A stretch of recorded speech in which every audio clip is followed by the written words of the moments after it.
نستضيف من واشنطن السيد لورنس كورب وهو مساعد وزير الدفاع الامريكي للتعليق على تطهير المكلا.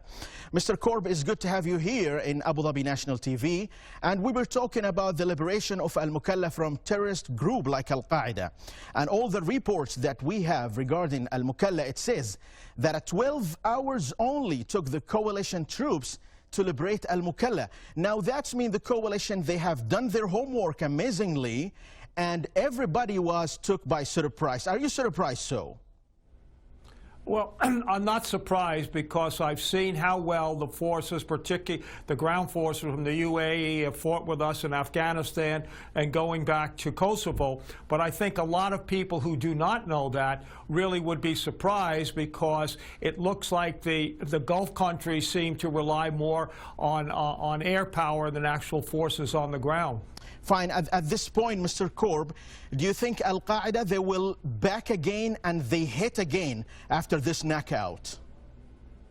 Well, there's no doubt in my mind they're going to try and reconstitute themselves by getting people to come in from other countries. They might go into Syria to join up with al-Nusra to give themselves more legs. But no, they won't go away. The United States has been using drones against them for close to a decade now, and they seem to be able to continually reconstitute themselves. Fine. Now, from your point of view, as a military expert, how do you see the performance of United Arab Emirates troops in this war? Well, I see it as excellent, and I think it's a very good step in the right direction because if we want to defeat groups like al-Qaeda and ISIS, it's really going to have to be troops from the Arab and Muslim world, because if you have too many Western troops there, it'll look like it's a struggle against the West and Islam. Fine. Now, the United States of America sent troops to Yemen lately. Any idea about the goal of these forces and how many of them?